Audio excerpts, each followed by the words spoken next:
Good afternoon. I want to thank everybody for coming out to join us today. Obviously a very good weekend this past weekend for the Bulldog football program, and very enjoyable bus ride back from Birmingham, Alabama.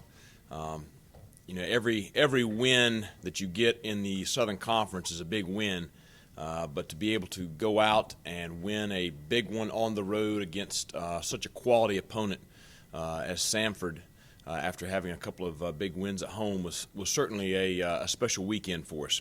And I'm very proud of the way that our team prepared during the week last week. I really thought that was the key to our performance on Saturday. I thought we practiced very well throughout the week.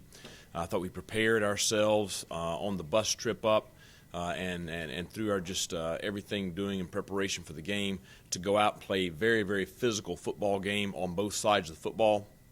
And I felt like we executed in all three phases very, very well on Saturday. Congratulations to Dee Delaney. We were fortunate enough to, for the second week in a row, get the SoCon Defensive Player of the Week. And Dee, first time winning this award for Dee, even though he was the Conference Player of the Month for the month of September. Congratulations to him. And, everyone's excited about personal accolades. But at the same time, I think our guys have done a good job of keeping everything in perspective. That the important thing is to make sure that our team is playing well each Saturday. So I think he's been pretty humble with that. Each week, you want to continue to play better and better each week, and I think that typically, and you can look throughout my career, our teams have done that, and I'm pleased that our team is doing that now. So I felt like that we improved on our performance from the Wofford game. We were facing what I think is one of the most explosive offenses in our conference, and maybe one of the more explosive offenses in the in FCS football. They did have some success there yardage-wise, but I thought overall we played pretty well defensively. Throughout the game on Saturday. And I thought, probably the big key, though, was the way we controlled the line of scrimmage on offense. So, very pleased with that coming out of the game. The biggest takeaway from the game is that right now we sit here 3-0 in the SoCon. Sitting there tied for first place with Chattanooga. So certainly that's as good a spot as we could be in the race at this point in the season. Our focus Sunday night. And, I really caution the kids Sunday afternoon that, great win, we'll celebrate it at the end of the year. Our attention has to turn directly to Furman. Every year, no matter how the two teams are doing, the Furman game is a big game, and the Furman game is one where you can kind of, throw the records and everything else out the window because, it's the 95th playing of the Furman and Citadel. Longest-running rivalry in the SoCon. I know that our alumni on both sides don't have a whole lot of love for each other. They're all very enthusiastic about wanting to see their team come out on top in this game. It is homecoming at Furman. Furman is a very, very good football team. I think they are much improved over last year. I think Coach Fowler and his staff has done a fantastic job. They have a very, very tough schedule coming into this game. They've played two FBS teams, Virginia Tech and UCF, obviously getting the win down at Central Florida, which is an impressive win. They beat a good South Carolina State team in very bad weather conditions. Really watching the Coastal game, I come away from that feeling like Furman probably should have won that game. Coastal made some plays there, late to get a turnover that and to get a little bit of momentum there on a blocked extra point or a fudged extra point, to come away with the win. But that's a close loss against the number one FCS team in the country. I think this is a quality football team we're playing. I think this is going to be one of the, if not the most challenging road game that we have all year. And so we will obviously have to, have a great week of practice this week and continue to improve on our play going up into Greenville in order to have an opportunity to win. One kind of side note with the trip, Captain Gino Peluso, our commandant, is planning on taking the entire fourth class to the game on Saturday. So all the freshmen from here will travel up Saturday morning and be cheering us on and supporting us in the stands at Furman on Saturday. And hoping to have a good contingency of Citadel fans and supporters and alumni there to join in with them in what I am sure will be a great atmosphere to play a college football game in. So, all that being said, questions from the media?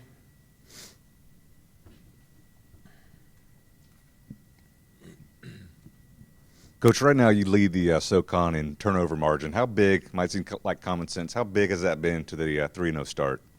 Well, I think you look at the game Saturday. Samford, we were able to force 4 turnovers out of Samford. One of those we scored on, whereas we did not have an offensive turnover on Saturday. You had the two mistakes there on special teams that gave them an extra possession. But overall, Saturday, I thought that along with the physical nature of the way we played were probably the 2 big turning points in the ball game. So, and we talk about it every week. That turnovers are important. I think that our defense has done a great job of forcing a lot of turnovers this year, and it was an emphasis that we, after our poor job with it last year, was certainly an emphasis throughout spring ball, throughout preseason camp, and it remains an emphasis weekly. So I think our coaches and players have done a good job of focusing on that, and vice versa. I think our offense is doing a great job of taking care of the football right now.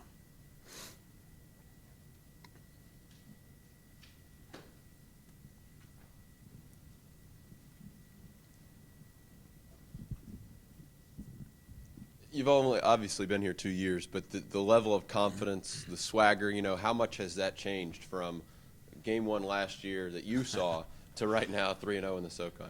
Probably as much as it can. I mean, it's all coaches know when you have a team that's playing well and playing with confidence, it certainly is a tremendous asset. But I think the big thing is I think that everybody in our locker room has bought into what we were doing as a coaching staff, and they bought into kind of the family, the concepts that we have about how we go about things, and I think that's vital, because when they all believe in each other and they believe in what they're doing, you're going to go out and you're going to play without hesitation. You're going to play, without second guessing stuff, and you're just going to go and do what you're supposed to do, and that's really what we've been doing.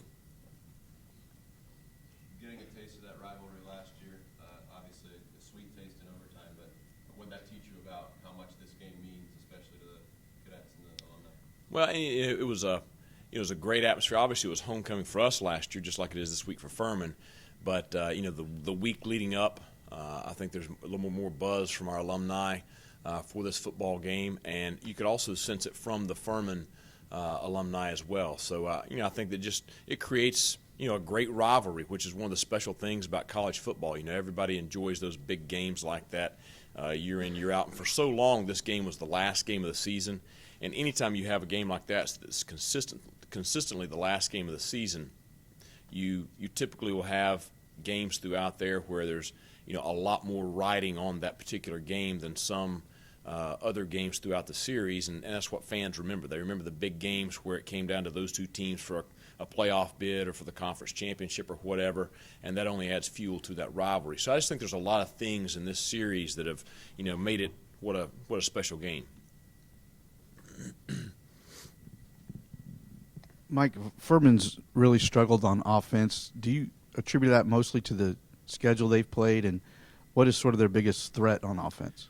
You say they have, but you watch Coastal Carolina and they put up 35 points and really move the ball at will against a very good team. If we had to sit there and play Virginia Tech, UCF, and Chattanooga in 3 of our first 6 games, we might be struggling a little bit more on offense. I do think that part of that is a product. Their stats are a product of the schedule they've played, because the team that I see is a little more like the Furman University I remember from the early 2000s, where they have a good, solid, downhill running football team. They have a quarterback that is a very capable passer. He runs well, but he has a very, very strong arm. He's going to stand in the pocket and deliver it, and they've got talented wide receivers. So I think we're going to have to prepare for a balanced attack this week.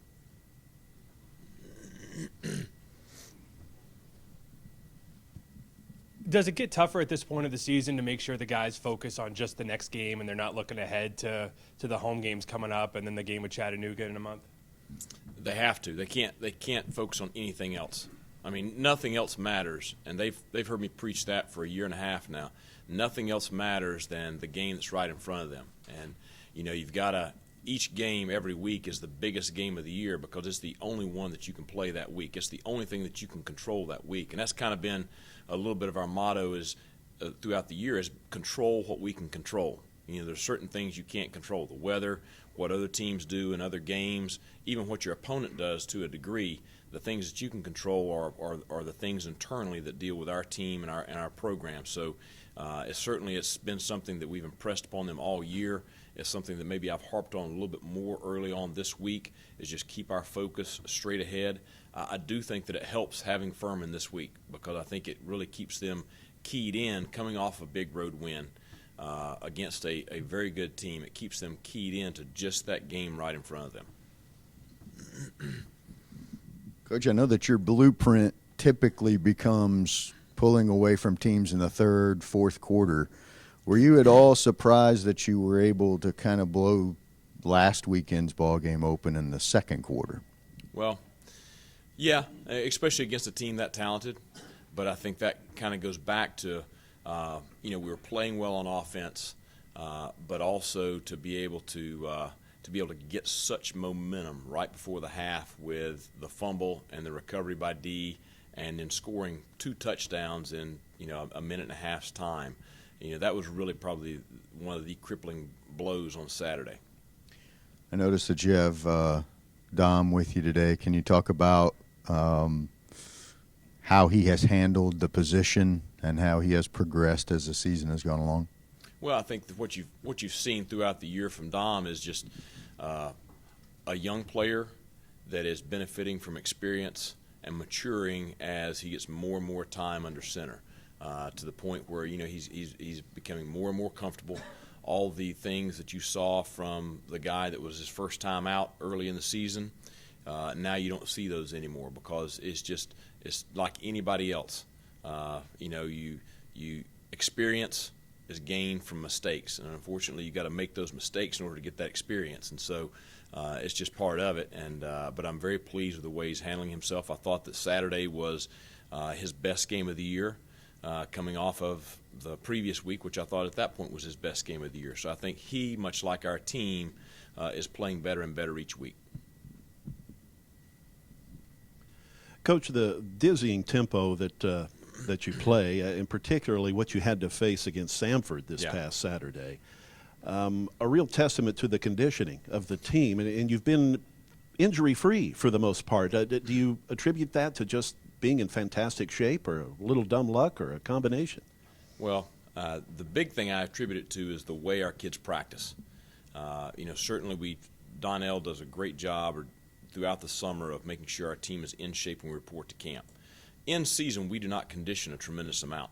Our conditioning comes from the tempo that we have on the practice field, and that's the best thing that you can do in order to get players in game shape, is to try to practice as close to a game speed as you can.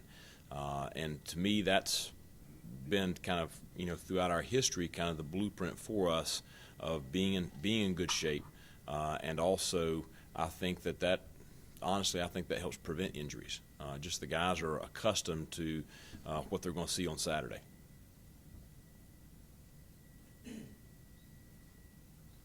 Anything else? Okay, with us today, as you mentioned before, Dominique Allen, our starting quarterback, and then Joe Crochet, our starting cat, 5-technique defensive end. One thing about Joe, you'll notice he's in a blazer and tie. Joe is actually a graduate of the Citadel, even though he's only a redshirt junior on our roster, so he's in the process of getting an MBA while he is playing his last 2 years of eligibility. So excited to hear from these two. All right, we will start with Dominique Allen.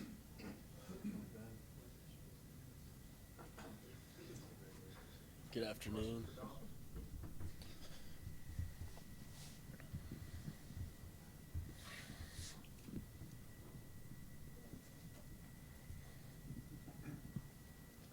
Dom, when you I want to ask you about Furman. When you come to a new school, you learn about who their rivals are and who everybody wants to beat. How have you learned about the Furman rivalry? Where do you get the sense that this game means more from? Definitely from the alumni. You get that sense. They all talk about how they don't like them and they don't like us. So you hear that phrase, "Purple makes me puke," all the time when it comes around this time of year. So you understand that this is a really big ball game for them, and you just try to go out there and play your best for them and try to get the victory for them for that rival. So for me, I just kind of treat it as any other game. Go out there, the week standard we have set on our team. So I just try to go out there and treat it as any other game, and just go out there and try to perform my best. How do you guys avoid the temptation that some of us might succumb to in looking ahead to that Chattanooga game? How do you keep focused week by week? It's just you got to stay in the grind of what we have to go, what we have ahead of us. You can't look forward past what we have in front of us right now. So I think we do a good job is preparing every week for the games we have coming up, and just staying focused and staying prepared for what we have coming up on the next Saturday, the next game, or the next task at hand. Dom, when players are starting to play with a lot more confidence as the season goes along, some sports say the game kind of slows down to them a little bit. Baseball players say the ball looks bigger. Do you feel like the game is slowing down to a pace where you feel comfortable? It definitely is. As the season progresses, I feel like I'm getting more comfortable with the pace of the game. Everything's starting to slow down. I'm able to see things a lot better. My vision of field is getting clear. I'm able to see everything going on. So it's definitely helping out as the season going on, and I think it'll only get better as we progress through this next week and the upcoming weeks as well.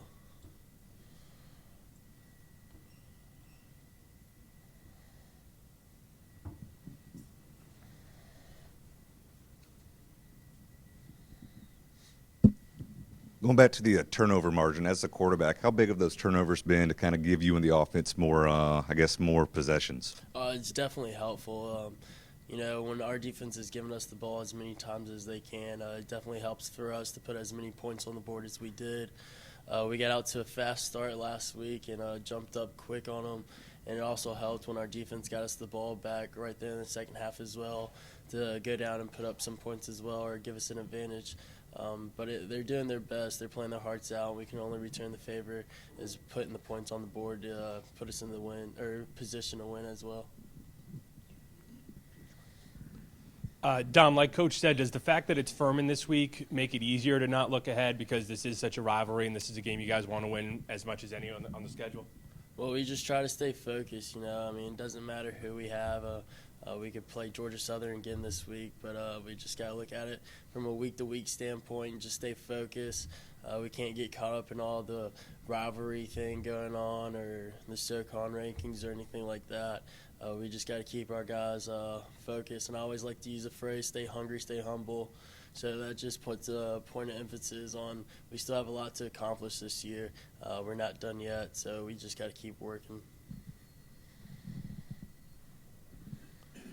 Of course, you were nominated for FCS Player of the Week. Was that a surprise to you? And what are your thoughts on that? It definitely was. I really didn't. I didn't think I really did a whole lot. I just went out there and did my part. I only had one completion that game, so it's not a real big stat. but I guess we'll see how it turns out. It's not really anything I'm really concerned of. I'm just really worried about the success of our team and us progressing as a unit going forward in the upcoming season and finishing out this season strong. Anything else for Dominique? Thank you, guys.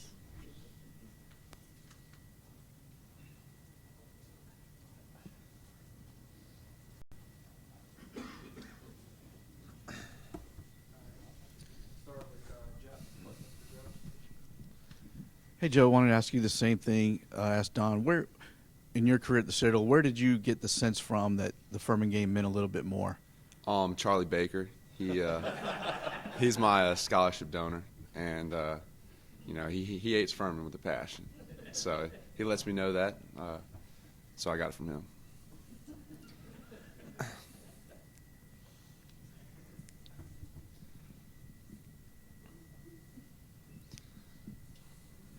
Joe, can you talk about the improvement of the defense overall from last year to this year? What difference do you see? I think leadership's key. We go out there with passion,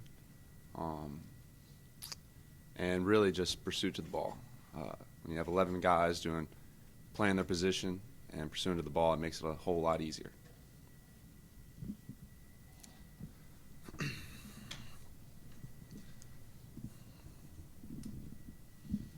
Just playing with that confidence and that, we'll use swagger again, it seems like it's changed completely for this team from where they were even a year ago. What's the biggest difference? I think, our confidence comes from our preparation. We prepare starting Sunday, and we come in with a good game plan, and, we just go out there, don't do much thinking, and it allows us to play fast. How does that change how you play when you've got that? Oh, it's nice, especially on defense. You got to have a mentality that you're out there, be the hardest hitter, and make plays, so you got to have confidence. Does Charlie Baker have any mottos or slogans or anything that he talks about? I mean, you'll hear him in the game say, hit him in the mouth, probably about 1,000 times. He's a great guy, great guy.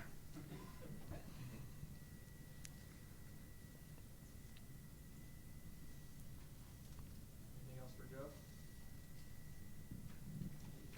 All right, thank you. Thank you.